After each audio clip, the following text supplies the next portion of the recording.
네, 일단은 이제 1시간 동안 이제 체계도 사봤습니다. 체계도 내용도 상당히 중요합니다.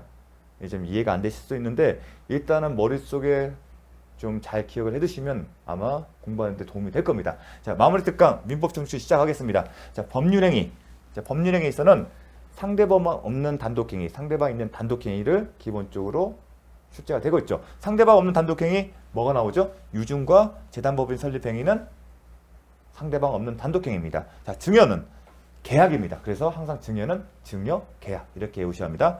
재단법인 설립행위의 효력 발생에 의해서는 의사표시의 도달이 요구되지 않는다. 맞습니까? 뜻인가? 맞습니다. 포인트는 뭐죠? 재단법인 설립행위는 상대방 없는 단독행위이기 때문에 효력 발생을 위해서 상대방의 의사표시에 도달할 필요가 있다 없다? 없다. 상대방이 있는 단독행위라면 의사표시 도달이 필요합니다. 자, 1-4는 그냥 넘어가겠습니다. 자, 5번 공유 지분의 포기는 상대방 있는 단독행위다. 또 하나 뭐하죠? 이 포기에 따른 물권 변동 효력이 발생하려면 등기가 필요하다 한다. 등기가 필요하다. 이렇게 세트로 외우셔야 합니다. 자, 공유 지분의 포기를 하게 되면 법조문에 이렇게 되어 있습니다. 포기하게 되면 다른 공유자가 각자의 지분 비율로 소유권을 취득한다. 이유는 뭐냐면 상대방이 있는 단독행위는 나머지 공유자들이에요. 즉 포기를 하려면 그 포기 의사를 나머지 공유자에게 의사표시를 하는 겁니다. 하면 도달하겠죠. 도달하면 효력이 발생한다. 어떤 효력이 발생하냐면 다른 공유자가 포기한 지분을 어떤 식으로 각자의 지분 비율로 갖는답니다. 그래서 소유권 이전 등기 청구권이 생긴다는 얘기입니다. 다른 공유자에 대해서 나머지. 그러면 그 소유권 이전 등기 청구를 등기해야만이 소유권 이전 등기의 변동의 효력이 발생한다. 이렇게 기억을 하셔야 합니다. 중요합니다. 자, 다음 넘어가겠습니다. 자, 부동산 공유자의 지분 포기 의사표시가 다른 공유자에게 도달하면 효력이 발생하죠. 곧바로 공유 지분 포기에 따른 물권 변동 효력이 발생한다. 아니다. 뭘 해야 한다? 등기를 해야 한다. 방금 설명을 드렸습니다. 도달하면 이로써 뭐가 발생하냐면 다른 공유자가 포기한 공유자 상대로 소유권 이전 등기 청구권이 생기는 것이고 다른 공유자가 그 소유권 이전 등기 청구 기초해서 등기를 해야만이 물권 변동의 효력이 생긴다. 이렇게 외우셔야 합니다. 취득 시 이익 포기는 상대방 있는 단독행위다. 왜 포기가 중요하게 나오냐면 소유권 포기 자체에는 상대방 없는 단독행위라는 개념이 있기 때문에 그렇습니다. 따라서 이건 상대방 있는 단독행위 때문에 시험에 나오는 겁니다. 자, 취득 시효의 이익의 포기도 상대방이 있는 단독행위. 이 두 가지는 꼭 암기를 하셔야 합니다. 취득 시효의 포기는 특별한 사람, 상대방이죠. 그럼 상대방이 누굴까? 개념이 있어야죠. 공유 지분의 포기는 다른 공유자죠. 취득 시에서는 취득 시효 완성 당시의 소유자라고 알고 있습니다. 근데 하나 더 곁들이셔야 합니다. 취득 시효 완성 당시에 실제법상 유효한 등기가 경료된 진정한 소유자는 겁니다.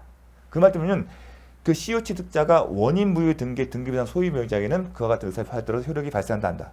이 얘기를 하는 겁니다. 상대방은 진정한 소유자라는 겁니다. 따라서 취득 시효 포기는 특별한 사정이 없는 시효 취득자가 원인 무효의 등기에 등기부상 소유무자. 자, 원인 무효의 등기면 효력이 있다 없다? 효력이 없잖아요. 그러면 진정한 소유자가 아니기 때문에 이 사람에게 포기 의사를 하더라도 효력이 있다 없다? 없다는 겁니다. 그 내용입니다. 좀 어려울 수 있는데 최근에 올해 다른 직역에 시험에 출제된 바 있습니다. 원인 무효 등기의 등기부상 소유무자는 진정한 소유자가 아니기 때문에 그 말은 취득 시효 포기는 누구한테 한다? 진정한 소유자에게 한다. 그게 포인트입니다. 원인 무효 때문에 등기는 효력이 없어요. 효력이 없으면 이 사람이 진정한 소유자가 아닌 겁니다. 그게 포인트입니다. 자, 개업 이제 효력 규정이 나옵니다. 단속법규, 강행법규인데 강행법규, 단속법규에 해당 구체적인 사례 정확하게 기억을 하셔야 합니다. 개업 공익중개사 등이 중개의뢰인과 직접 거래를 하는 행위는 강행법규 위반에 효력이 있다 없다? 효력이 인정됩니다. 여러분 중개의뢰인과 개업 공익중개사 거래했다고 그 효력을 부인할 필요는 없겠죠. 자, 두 번째, 특별저축법상 부동산 등기 특별저축법상 중간생략 등기를 금지하는 균적은 단속법규입니다. 자, 중간생략 등기 유효성 요건 배웠죠. 3자 간의 합의가 있으면 중간생략 등기는 유효하다. 또 3자 합의가 있으면 최종 매수인이 최초 매도인 상대로 해서 소유권 이전 등기 청구권을 행사할 수 있다. 기억나시죠? 그 개념 뭐다? 단속법규 때문에 효력이 인정되기 때문에 그렇습니다. 자, 공인중개사법 관계법령의 제한을 초과하는 부동산 중개 수수료 약정은 이게 잘 나오죠? 강행법규다. 강행법규 위반됐기 때문에 효력이 없는데 효력이 전부 무효냐 아니면 초과된 부분이 무효냐 그걸 묻는 거죠. 그 한도를 초과하는 부분만 무효다. 그렇게 기억하셔야죠. 만약에 수수료 약정 전체가 무효다면 틀린 질문입니다. 이 핵심 포인트는 강행복귀이고 무효가 되는 부분은 초과하는 부분입니다. 일부 무효다. 그 다음에 공인중개사 자격이 없는 자가 우연한 기회에 단 1회의 타인과의 거래 경위를 중개한 경우, 자, 공인중개사 관계법령에서 공인중개사가 아닌 자는 중개 행위를 못하죠. 하지만 우연한 기회에 단 1회 한 경우에는 법으로 금지하는 중개 행위에 해당된다 안 된다. 해당이 되지 않는다. 따라서 그럼 공인중개사법이 적용된다 안 된다. 안 된다. 그걸 이제 아시하는 겁니다. 그에 따른 중개 수수료 지급 약정이 중개보수 제한에 관한 규정들을 위반하였다면 중개보수 약정은 규정의 한도를 초과하는 부분에서 무효다. 자, 중개수수료 약정이 공인중개사 관계법령 위반되면 일부 무효가 맞아요. 하지만 이 경우에는 우연한 기회 1회의 타인과의 거래하는 경우에는 공인중개사법 관계법령이 적용이 되지 않기 때문에 초과 부분 무효다가 틀린 지문이 된 겁니다. 그걸 아시하는 겁니다. 자, 요 부분은 공인중개사법 그 관계법령에서 또 배운 부분입니다. 자, 요 부분을 좀 잘 기억하셔야겠죠. 혼동하시면 안 됩니다. 공인중개사 관계법령이 적용이 안 되기 때문에 그 약정 자체는 유효한 겁니다. 넘어가겠습니다.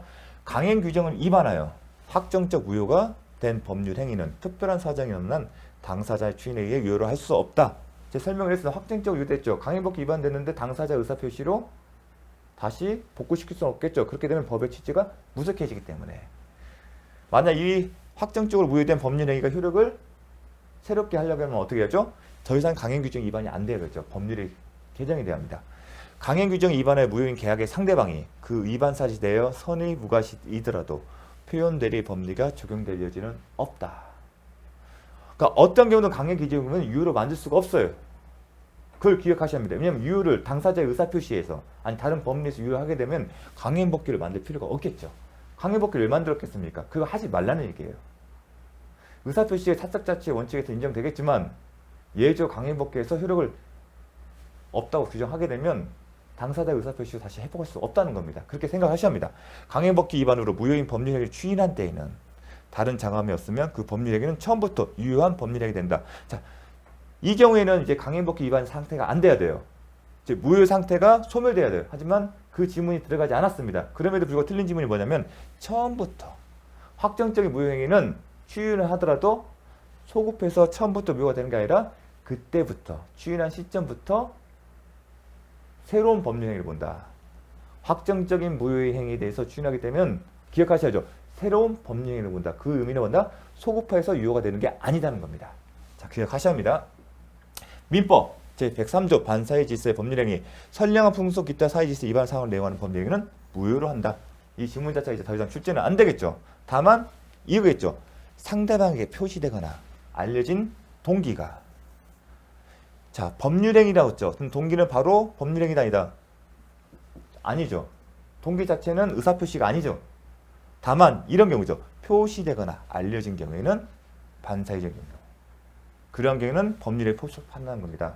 제가 그 체계도 할 때 설명했습니다. 무효가 된다. 잘 나오죠. 이 표현은 표시되거나 알려진 동기가 반사회적 이렇게 보십니다. 상대방에게 표시되거나 알려진 법률행위 동기가 반사회적인 경우에는 무효다. 이렇게 세트로 외우셔야 합니다. 반사회 질서의 법률행위에 해당하는지 여부는 항상 효력이 문제될 때 언제를 기준한다? 해당 법률행위가 이루어진 때. 계약이라면 계약 체결 시. 항상 그 행위가 이루어진 시점입니다. 그렇게 생각하시면 됩니다. 기준으로 판단해야 한다. 법률행위 성립 과정에 의사표시 성립 과정에 부당한 간섭 강박이라는 불법적 방법이 사용될 때 의사표시의 하자가 아니죠. 사기 강박은 의사표시 하자가 아니라 의사표시 성립 과정에 부당한 간섭이 있다. 기억나십니까? 제가 구분했었습니다. 그 얘기입니다. 성립 과정에 강박이라는 불법적 방법이 사용된 데 불과한 때에는 법률행위 자체에는 하자가 없다는 얘기예요. 제가 얘기했잖아요. 사기 강박이든 의사표시 자체 표시상의 표시행위에서 드러나는 객관적인 효과의사와 내심적 효과의사가 같아요. 하지만 그 의사표시를 하는 과정에 있어요. 의사표시 자체는 불법이 없는데 의사표시를 하는 과정에 불법이 있는 거예요. 그 얘기를 하는 겁니다. 불법적 방법이 상대 불구할 때는 사회질서 위반이 아니다. 자, 혼동할 수 있습니다. 정확하게 아셔야 합니다. 자, 개념상 혼동할 수 있는데 법률행위 자체는 불법이 없다는 겁니다. 그 법률행위를 하는 과정에서 강박이 있었다면 그럼 어떻게 하냐? 사회질서 위반은 아닌 거죠. 다만 불법적인 방법이 사기 때문에 취소라는 겁니다. 반사회질서 법률행위 무효는 이를 주장할 이익이 있는 자는 누구든지 주장할 수 있다. 무효사유는 누구든지 주장할 수 있는 겁니다. 이거 무효잖아. 그 얘기는 계약의 그 법률행위 당사자뿐만 아니라 모든 사람이 주장할 수 있습니다. 항상 생각합니다. 특히 강행법규 반사회질서 법률행위는 당연히 누구든지 다 주장할 수 있다고 봐야겠죠. 사회질서 위반이 되는 건데. 자, 그렇게 생각을 하셔야 합니다. 이런 지문은 뭐 암기하시는 게 아니라 무효는 다 주장할 수 있다. 근데 다만 취소할 수 있는 법률행위에서는 취소권자가 있죠. 왜냐면 취소할 수 있는 법률행위는 유효한 행위를 소급적으로 무효시키는 거잖아요. 무효는 달라요. 처음부터 무효예요. 그리고 무효 사유가 뭐가 있죠? 강행법규 위반. 무효 사유 잘 보세요. 103조, 104조. 이건 다른 사람들 주장해도 아무 문제가 없는 거예요. 하지만 취소하는 경우는 유효한 행위예요. 그럼 유효한 행위이기 때문에 당사자만이 할 수 있는 게 맞는 거죠. 그래서 법조문에 취소권자가 정해져 있는 겁니다. 자, 그래서 의사표시의 하자, 의사표시의 성립 과정에서 의사표시 한 사람, 그리고 대리인, 승계인 이렇게 나누면 돼요. 그래서 취소권과는 구별을 하셔야 합니다. 대리인, 매도인의 배임행위에 적극하다며 이루어진 부동산 이주매매. 자, 먼저 매도인의 배임행위에 적극하다마여 이루어진 부동산 이주매매는 무효입니다. 근데 지문은 뭐죠? 지금 대리인이 있어요. 본인이 한 게 아니라 대리인은 본인의 매수인이 그러한 사정을 몰랐다면 반사회질서 법률행위가 되지 않는다? 그렇지 않다. 이러한 행위를 누굴 기준한다? 행위자를 기준해야겠죠. 대리인. 그럼 대리인이 이러한 행위에 따른 무효가 되는 거고 본인의 인식은 중요하지 않다는 겁니다. 그래서 문제가 나오는 겁니다. 이런 비슷한 게 나온 거 있죠. 자, 대리인이 이런 행위를 했으면 행위자를 기준으로 한 겁니다. 우리가 대리인 파트가 되면 의사표시의 하자, 사기, 강박, 선의, 알고, 아는데 과실이 있는 경우는 누굴 기준한다? 대리인을 기준한다. 대리인을 기준한 겁니다. 그래서 그 의미가 뭐냐면 본인의 아냐, 모르냐, 과실은 따지지 않는다는 겁니다. 이거는 이제 함정인 거죠. 본인이 매수인이 몰랐다면. 이거는 고려하지 않습니다. 대리인이 이런 행위를 했으면 무효가 되는 겁니다. 상대방 입장에서 그렇게 해석하는 게 또 보호되겠죠. 이런 지문들은 익숙치가 않으면 헷갈릴 수 있으니까 잘 여러 번 반복하십시오.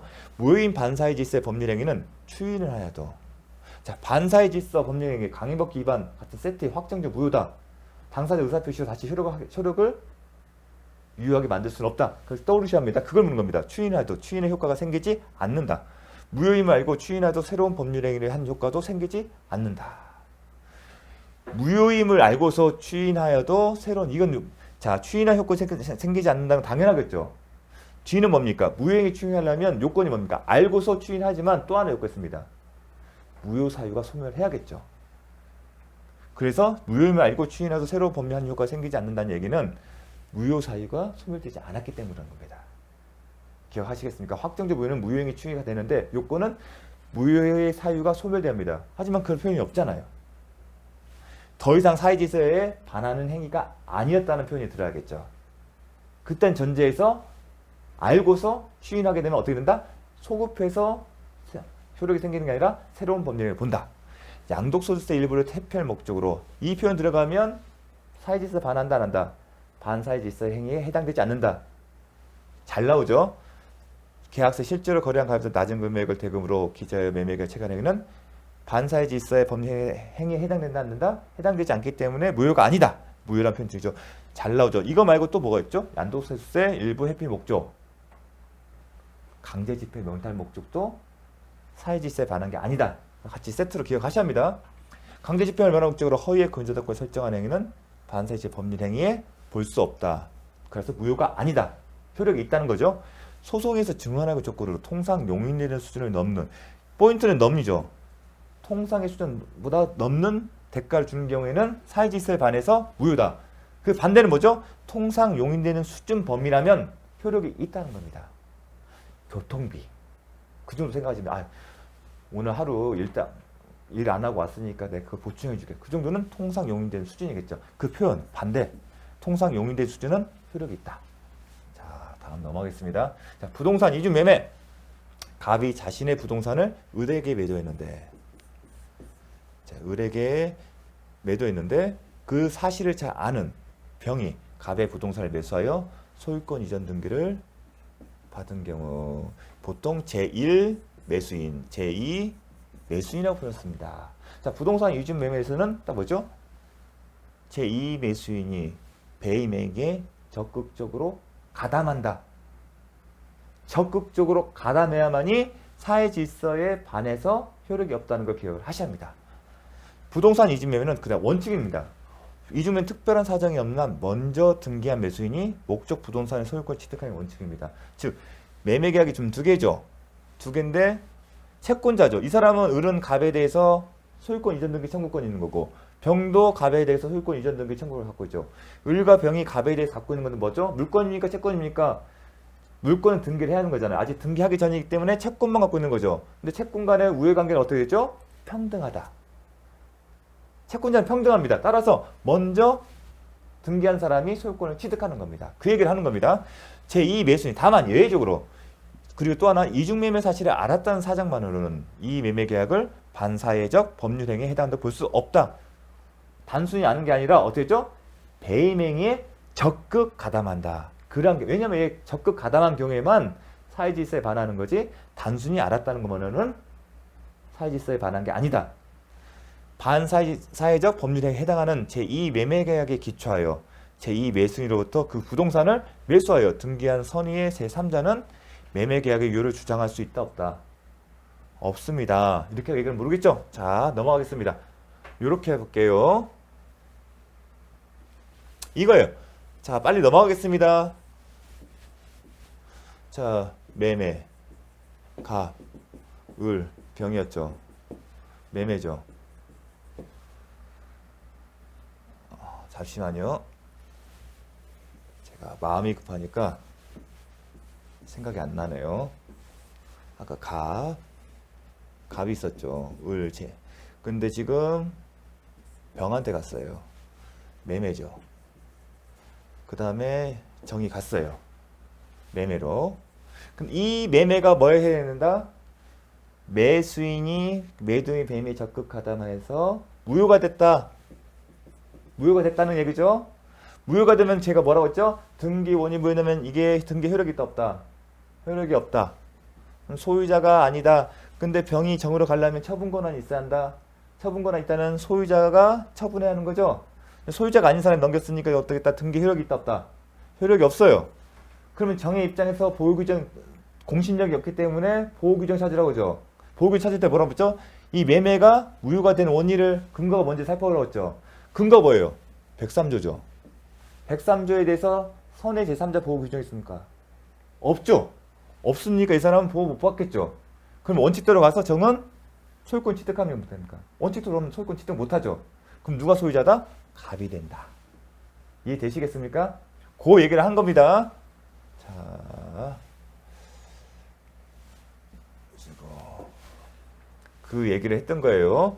다시 한번 하겠습니다. 반사회적 법률에 해당되는 예매 계약에 기초하여 매수인으로부터 그 부동산을 매수에 등기한 선의 제3자는 유효를 주장할 수 있다? 없다. 왜냐하면 103조에 선의 제3자 보호 규정이 없기 때문에. 그렇게 이해하시면 됩니다. 자, 넘어가겠습니다. 반사회적 법률행위에 해당하는 이중매매의 경우 1. 매수인은 자, 반사회적 법률행위에 해당하는 이중매매면 무효가 된다는 거죠. 그러면 소유권 누구한테 회복된다? 매도인한테 가는 거죠. 그걸 머리 생각합니다. 제2 매수인에 대하여 직접 소유권 이전 등기 말소를 청구할 수 없다. 자, 소유권 이전 등기 말소는 뭐라고 생각했죠? 아까 214조. 214는 누가 한다? 소유자가 하는 거죠. 소유자의 물권자 청구 행사죠. 그러면 소유자가 누구냐? 1 매수인이 소유자입니까? 아까 제1 매수인 등기 안 했잖아요. 아직요.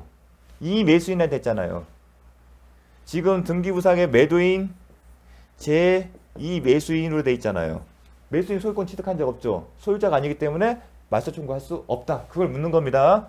반사회적 법률행위에 해당되는 이중매매의 경우 제1 매수인은 이 매수인에 대하여 소유권 이전 등기를 청구할 수 없다. 1 매수인은 이 매수인에 대하여 소유권 이전 등기 청구. 여러분, 소유권 이전 등기 청구가 언제 발생하죠? 딱 두 가지예요. 계약, 매매 계약이었겠죠. 또 하나, 취득시효 완성이에요. 소유권 이전 등기증은 계약. 앞으로 일부 공부할 때 매매 계약. 그럼 매매 계약 일미승과 이미승에서 매매 계약 있습니까 없습니까? 없잖아요. 그리고 취득시효. 취득시효 문제 아니죠. 여기 취득시효 완성을 하게 되면 등기를 해야만이 소유권 취득한다고 했죠. 그런데 지금 취득시효 문제가 아니잖아요. 그러니까 이것도 해당 사항이 없고. 그러니까 틀린, 할 수 없다. 그러니까 맞는 질문이겠죠. 자, 요게 지금까지 출제된 지문입니다. 자, 이게 딱 보게 되면 즉답이 안 나올 수도 있어요. 계약 관계가 없기 때문에. 일면에서 아무런 관계가 없지 않습니까? 자, 넘어가겠습니다. 자, 여기 해놨네요, 제가요. 자, 소유권 예등기 소유자 갑인데 갑과 병 사이에 매매가 이루어졌어요. 근데 요게 이 매수인이 배임행위 적극, 매도인의 배임이 적극 가담한 경우에는 뭐가 된다? 무효가 된다. 만약에 이렇게 정으로 갔을 때 정은 처분 권한이 아닌 사람한테 넘겨받았으니 등기도 효력이 없다. 그러면 항상 그러면 갑은 소유자인데 소유자가 소유인된 갑이 정을 상대로 이제 하는 거죠. 말소를 청구하는 겁니다. 대항하려면 이 원인을 보라고 했죠. 거기서 선의 근거가 뭔지 법조문을 본 다음에 그 법조문에 선의 제3자 보호 규정이 있냐 없냐를 따져본 겁니다. 선의 제3자 규정이나 아니면 3자의 권리를 침해하지 않는다. 그런 규정이 없기 때문에 확정적으로 무효가 되는 것. 이 사람은 대항할 수 없는 겁니다. 자, 고려는 그렇고. 다음 부동산 이중 매매는 이중으로 매매잖아요. 이중으로 임대차 계약이 이루어진 경우에도 적용될 수 있다. 확정을 시키는 겁니다. 그 법리를. 매도인 대신에 임차인을 쓰겠죠. 자, 거기가 확정되고 있다. 법리가. 불공정한 법률행위. 불공정한 법률행위는 요건이 있죠. 궁박, 경솔, 무경험을 인하여 현저하게 공정을 잃은 법률행위는 무효로 한다. 현저하게 공정을 잃은. 시험은 이거죠. 궁박과 경솔, 무경험은 누굴 기준으로 하는지.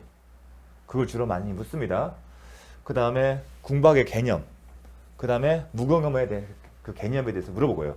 자, 5-1번 행정기관에 진정서를 제출하여 상대방을 궁지에 빠뜨린 다음 이를 취하는 조건으로 거액의 급부를 제공받기로 약정한 것은 불공정한 법률에 해당한다.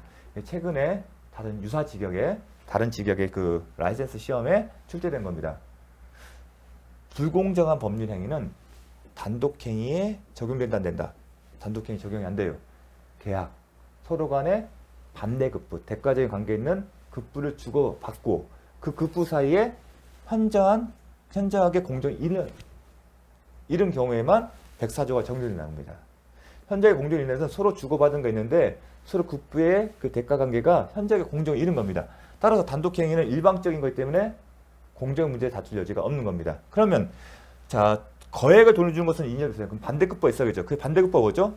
진정서 제출할 군박에 이건 이제 함정이죠. 군박을 맡은 다음에 취하하는 조건. 진정서를 취하하는 게 과연 이 거액의 급부의 대가 관계에 있는 거냐? 대법원 판례는 진정서를 제출하고 취하하는 것은 재산적 이익을 평가하는 부분이 아니다. 즉 단독행위라는 겁니다. 따라서 공정에 이른 법률행위가 아니다. 그래서 해당되지 않는다. 요거는 좀 기억을 해주셨으면 좋겠습니다. 잠시만요. 그러니까 이런 어떤 여러분 진정서를 제출하고 청원서라고 하거든요. 취하는 게 재산적 평가를 어떻게 할 수 있습니까? 여러분이 행정기관에 수사기관에 진정서를 냈어요. 그 취하는 게 급부 평가할 수 있습니까? 재산적으로 얼마입니까? 못하잖아요. 그렇게 생각하시면 됩니다. 평가할 수 있는 급부 반대급부 사이에 공정이 없었는데 그러지 못하기 때문에 단독행위라고 볼 겁니다. 경매 절차에서 매각대금이 시가보다 현저히 이자를 하더라도 불공정한 법률행위로 무효를 주장할 수 없다. 당연한 얘기죠. 일단 불공정 법률하면 궁박, 경솔, 무경험인데 이런 개입할 여지가 있습니까? 없습니까? 비록 경매 절차의 경락인은 매매계약을 책임을 유사하지만 당사자 의사에 따르는 게 아니죠. 그래서 궁박, 경솔, 무경험이라는 일은 발생할 염려가 없고 또 불공정한 법률행위를 주장할 수도 없겠죠. 궁박은 보통은 궁박 경제적 원인이겠지만 정신적, 심리적 원인에 기인할 수도 있다. 무경험은 경험이 없다 하게 되면 주관적인 아니다. 제가 모든 걸 팔 때 객관적인 거죠.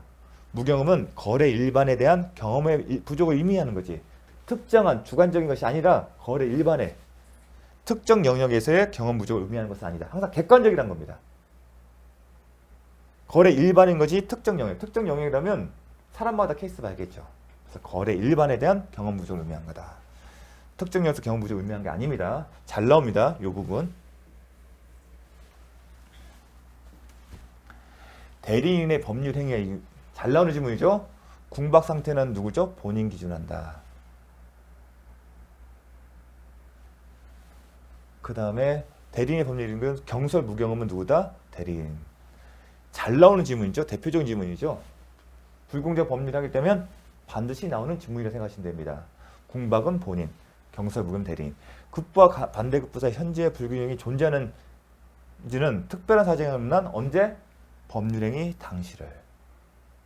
나왔네요. 앞에서 배웠었죠. 매매계약 불공정 법률에 해당하는지는 계약 체결 당시로 기준으로 판단해야 한다. 불공정 여부는 언제? 매매계약 체결 시, 법률행위 당시를 의미합니다. 자,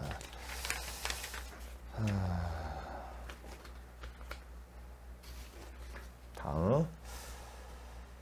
급부와 반대급부 사이의 현재 불균형은 피의자의 궁박, 경설, 무검의 정도를 고려하여 당사자의 주관적인 가치에 따라 판단한다. 여러분, 당사자의 주관적 가치로 판단하면 다 현저하게 공정을 잃겠죠? 항상 이런 어떤 판단을 어떻게 한다? 객관적으로 해야 한다. 제가 말씀을 드렸습니다. 만약 주관적 가치에 따라 판단하게 되면 다 현저하게 불공정하다고 생각하겠죠. 항상 객관적 판단한다. 무효행위, 이 부분 중요합니다. 무효행위 전환에 관한 규정은 불공정한 법률에 해당 적용될 수 있다. 이게 매매대금이 과다한 경우였습니다. 근데 요 표현도 잘 나옵니다. 왜냐하면 불공정 법률에 대해서 다시 뭐 전환, 추인이 안 되잖아요. 추인이 안 돼요. 그렇죠? 그렇기 때문에 이걸 생각하게 되면 요것에 대해서 안 될 거라고 생각하지만 됩니다. 그래서 잘 나오는 겁니다. 불공정한 법률은 추인에 의해서도 유효가 될 수 없다. 바로 나오네요. 세트로 기억하셔야 합니다.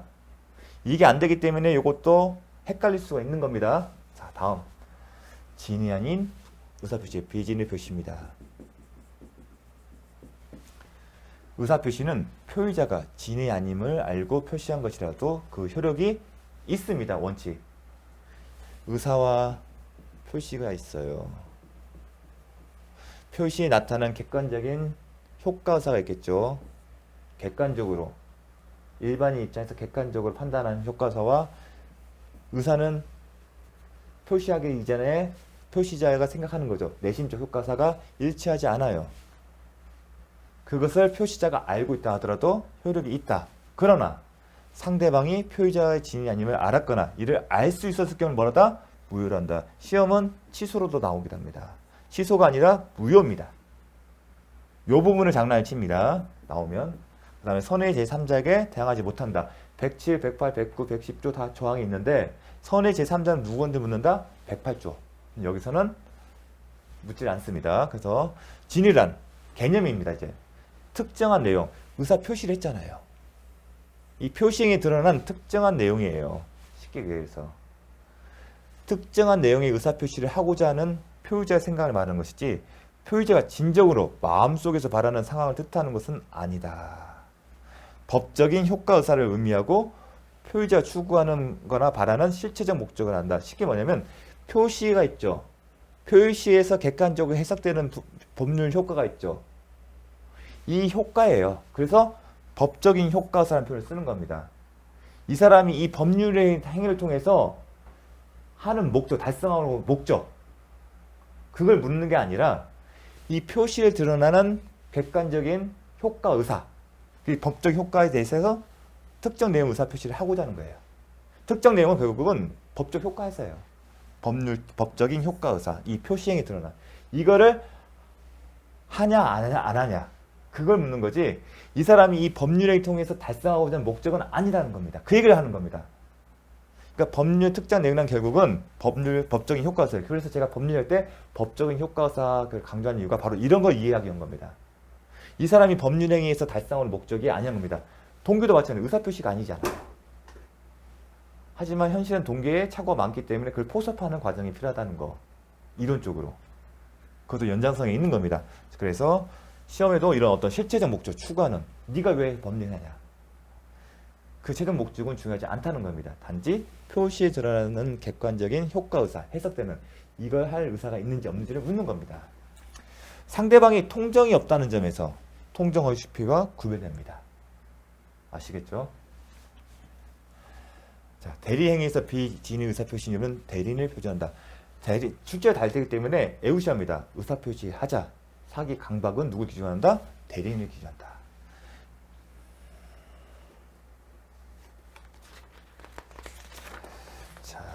자, 의사표시의 흠결, 사기 강박, 알았거나 과실은 누굴 기준한다? 대리인. 비진의 표시에 관한 규정은 원칙적으로 상대방 있는 단독행위에 적용된다. 상대방이 있어야겠죠. 표시를 해야 하기 때문에.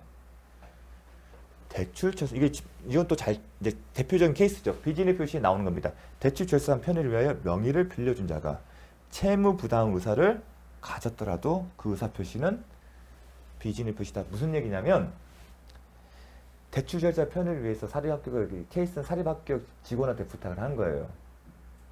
대출 편의를 위해서. 근데 중요한 건 뭐냐면 그 명의를 빌려준 자가 채무를 부담할 의사가 있냐. 금전소비대차 계약이거든요. 근데 답을 줬어요. 채무 부담 의사를 가졌다. 법적인 효과는 이거잖아요. 금전소비대차 계약은 대출했다는 얘기는 채무 부담 의사예요. 금전소비대차 계약에 대출 계약서에 도장을 사인했어요. 그러면 그 표시행의 효과 의사는 뭐다? 채무 부담 의사예요. 이것만 보겠다는 이게 진위가 있냐 없냐를 보는 거예요. 근데 답을 짐을 줬잖아요. 채무 부담 의사를 가졌다. 그렇게 되면 진위가 있는 거죠. 비진의 표시가 아니라는 겁니다. 근데 어떤 관계냐면 그걸 넘어서서 대출 편의상 이건 고려하지 않는다는 겁니다. 이 사람이 이걸 하는 이유, 금전소비대차 계약을 하는 이유, 그거는 진위가 아니라는 겁니다. 진위는 바로 이거예요. 진위가. 아시겠죠? 근데 지문에서 채무부담의사 진위 있다고 했지 않습니까? 따라서 비진의 표시가 아닌 거죠. 사직 의사가 없는 사기업에 사직 내심적 효과사 이건 뭐예요? 사직 의사가 없는 내심적 효과 의사가 없는 사람에게 답을 주잖아요. 이게 지문에 이미 힌트를 줘요. 사기업 근로자가 사용자 지시로 어쩔 수 없이 일과 사직서를 제출. 일과 사직서를 제출하면 그 표시행위죠. 제출의 표시잖아요. 표시상에 드는 건 뭐예요? 사직 의사가 있는 거잖아요. 표시상의 효과서는 사직 의사가 있는 거죠. 하지만 내심의 효과서는 뭐예요? 없잖아요. 일치하지 않죠. 그러니까 비진의 표시인 거예요. 통정 안 했죠. 사용자의 지시를 어쩔 수 없이는 이건 통정이 아니에요. 통정서로 모의를 한다는 거예요. 적극적으로. 짜고 치는 고수를 한다는 얘기예요. 근데 어쩔 수 없는 통정이 아닌 거예요. 그러니까 허위 표시는 아니에요. 비진의 표시예요. 그걸 묻는 겁니다. 이미 문제 자체에서 얘기를 하고 있잖아요. 사직 의사가 없는 거, 내심적 효과 의사가 없다. 일과 사직서를 제출했다. 이건 표시행위인데 표시행위에서 드러나는 의사 표시는 사직 의사잖아요. 객관적으로 해석하는 거예요. 표시행위의 객관적 의사. 사직서를 내면 객관적으로 어떻게 해석되죠? 사직 의사잖아요. 그래서 표시상의 효과사. 표시상의 효과사와 내심적 효과사가 일치하지 않아요. 일치하지 않는 게 뭐가 있죠? 비진의 표시와 허위 표시가 있어요. 그럼 차이점 뭐다?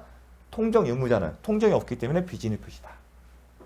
상대방이 표의자의 진위 아님을 알았다는 것은 무효를 주장하는 자가 증명해야 한다. 당연하죠.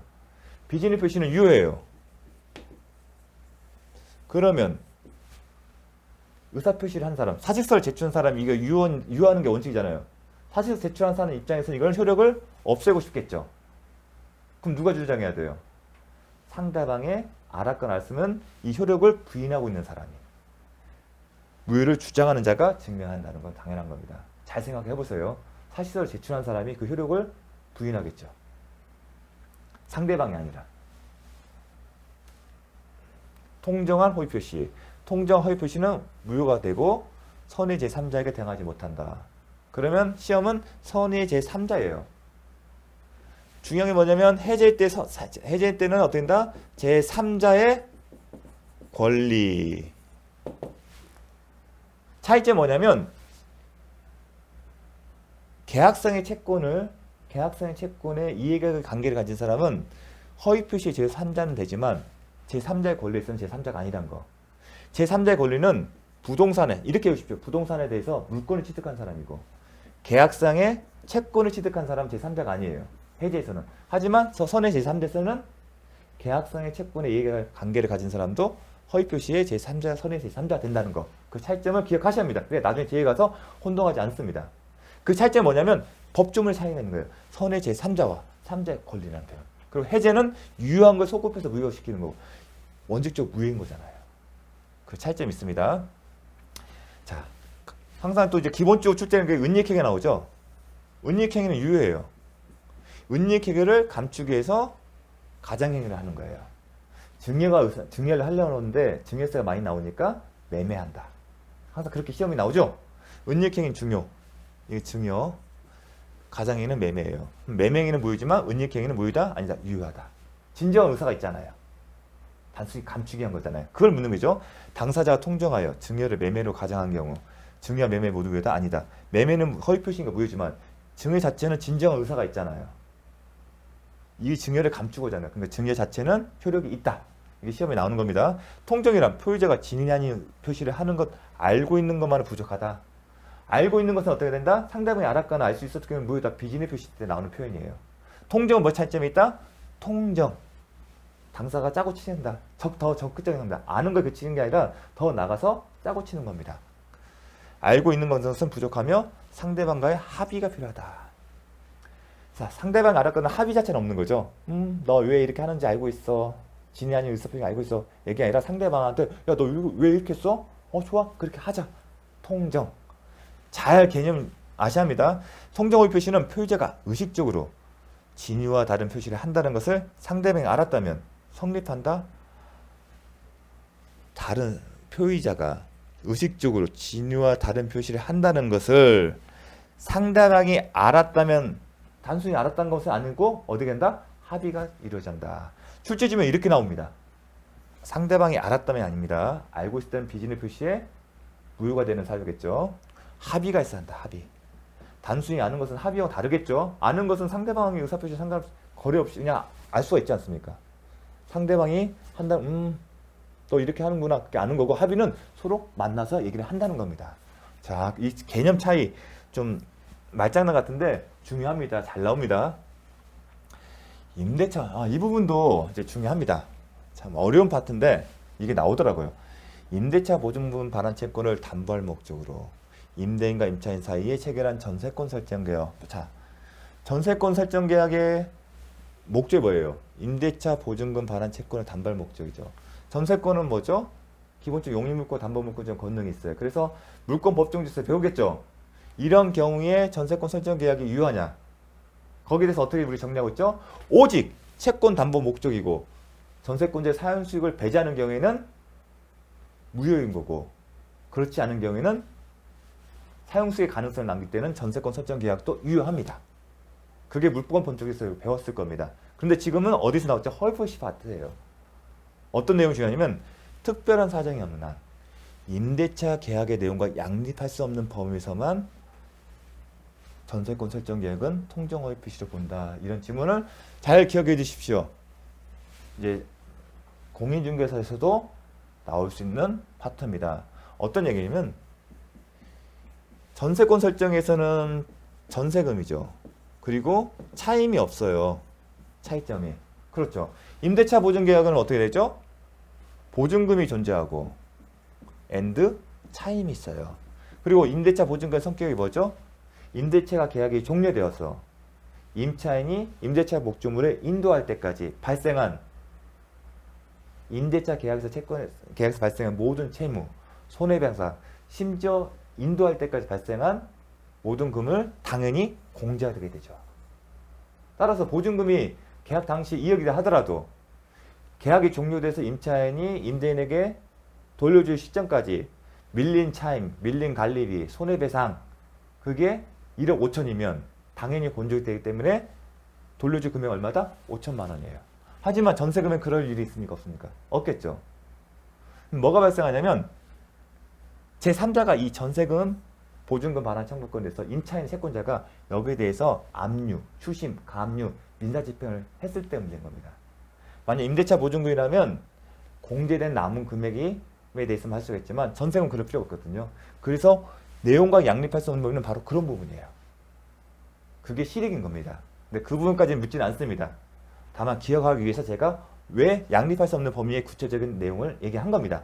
요 내용 중에 그 범위에서만 통정허위표시 무효가 되는 겁니다. 임대차 보증금 공제되는 부분 때문에 그렇습니다. 제3자가 이 전세금에 대해서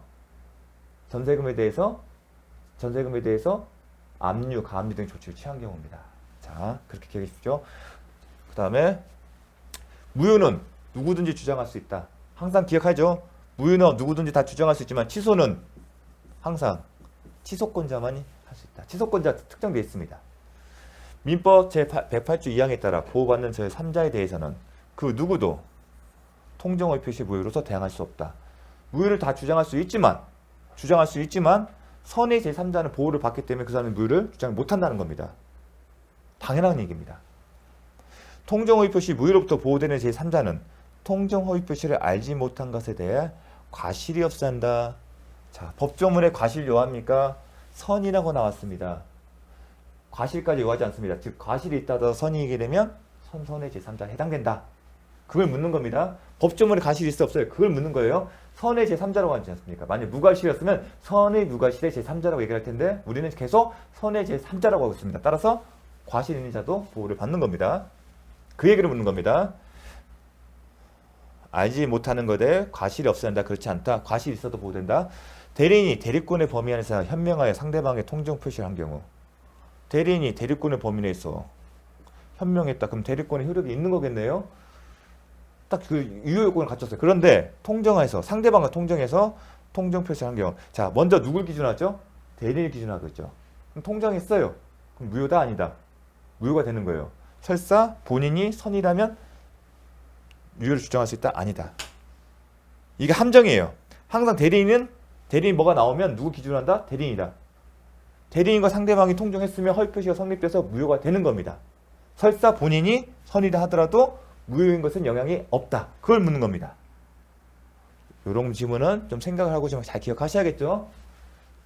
많이 익숙해져야 합니다. 그래야지 이건 바로 답을 찾을 수 있습니다. 자, 제3자 해당 내용은 통정허위 표시를 기초로 항상 새로운 법률상 이해관계를 합니다. 통정허위 표시에 발생한 법률관계를 기초로 해서 새로운 이해관계를 가집니다. 실질적으로 가장채권 가압류. 자, 갑과 을이 매매했는데 허위 표시예요. 그러면 을은 갑에 대해서 갑은 매도인이거든요. 을에 대해서 뭘 갖고 있죠? 매매 대금 지급 청구권이 있어요. 근데 갑의 채권자가 이거를 가압류라는 거예요. 매매 계약의 통정허위 표시에 기초해서 발생한 매매 대금 채권에 대해서 이익에 대해서 새로운 법률상 이해관계죠. 갑의 채권자가 그렇게 이해를 하십니다. 이거는 그렇게 기억을 하셔야 합니다. 이 그림을 그려가면서 이해를 하시고 나중에 정확하게 암기를 하셔야 합니다. 가장 전세권에 똑같아요. 전세권에 저당권에는 대부분 부동산이겠지만 권리에 대해서 하는 경우는 다 뭐다? 지상권, 전세권에 대해서. 그러면 저당권을 새롭게 법률상 이해관계하는 거. 파산관제 이것도 잘 나옵니다. 포인트는 모두가 악의로 되지 않는 한 선의로 다루어진다. 이건 정확하게 기억하셔야 합니다. 모두가 악의가 아니면 항상 선이다. 파산관제는 파산채권 일부가 선이면 선이다. 일부가 악이라면 악이라도 선이다. 악의가 되려면 어떻게 한다? 모두가 악의한다. 가장채무를 보증하고 가장채무에 대해 보증을 했어요. 그 보증채무를 이행한 보증인은 사전구상권을 갖습니다. 허위로 보증을 했어요. 가장채무를. 근데 그 보증채무를 보증이 몰랐다는 얘기예요. 무슨 얘기냐면 갑을 가장으로 금전 소비 대차예요. 채권자, 채무자. 허위예요. 그러면 을은 갑에 대해서 채무를 부담할 게 없죠. 따라서 갑은 을에 대해서 채권이 없겠죠. 근데 을이 이 주채무라고 하거든요. 요걸 보증하기 위해서 갑과 병 사이에 보증계약을 체결했다는 얘기예요. 보증계약을. 이 채무를 보증하기 위해서. 그런 다음에 병이 보증채무를 이행한 겁니다. 보증채무를 이행하면 사전구상권이 생깁니다. 이 법률관계에 기초해서 새로운 이해관계를 맺은 거죠. 이행을 했으면 사전구상권이 있기 때문에. 자, 그 얘기입니다. 3자에 해당되지 않는 경우 예컨대 가장행위와 별개의 법률에 의해 고유한 법률상 이익을 갖는 법률관계에 해당되지 않는 경우입니다. 새로운 이해관계가 아니라는 겁니다. 그 반대 해석이 뭐냐면 별개의 법률원이. 그래서 별개의 법률 행위를 하지 않습니까? 가장 채무자 보증은 보증계약을 했고 가장 채권에서 압류는 별개의 그 채무자의 채권자가 별도의 보존 민사집행에 따른 보존 신청을 하는 거죠. 보존 처분을 하는 거고 압류나 가압류를. 자, 그런 얘기입니다. 통정월표식이 체결된 제3자는 이하 계약에서 수익자는 요약자, 낙약자의 계약에 의해서 수익자가 권리를 직접 취득하는 거죠. 수익자가 별개의 어떤 행위를 합니까? 그건 아니죠.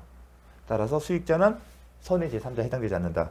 대리인이나 대표기관은 대리인은 본인의, 대표기관은 법인이죠. 당사자예요. 본인이나 법인은 당사자예요. 이 사람이 대리인이나 대표기관 행위는 본인과 본인에게 법률 효과가 기속되지 않습니까? 당사자예요. 가장의 채권 양도에서 아직 채무를 변제하지 않는 채무자는, 자, 무슨 얘기냐면 갑과 을이 있어요. 채권자와 채무자가 있어요. 이 갑이 가장으로 통정으로 해서 병에게 양도를 했어요. 채무자가 새로운 법률 관계 맺었습니까? 없죠. 이행하지 않은, 채무를 변제하지 않은 채무자는 3자에 해당되지 않습니다. 만약에 을이 병에게 채무를 이행했다면 3자에 해당될 가능성이 큽니다.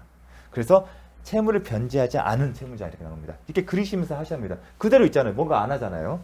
채권의 가장 양수인으로부터 추심을 위하여 채권을 양수한 자. 자, 가장 양수인 매매계약을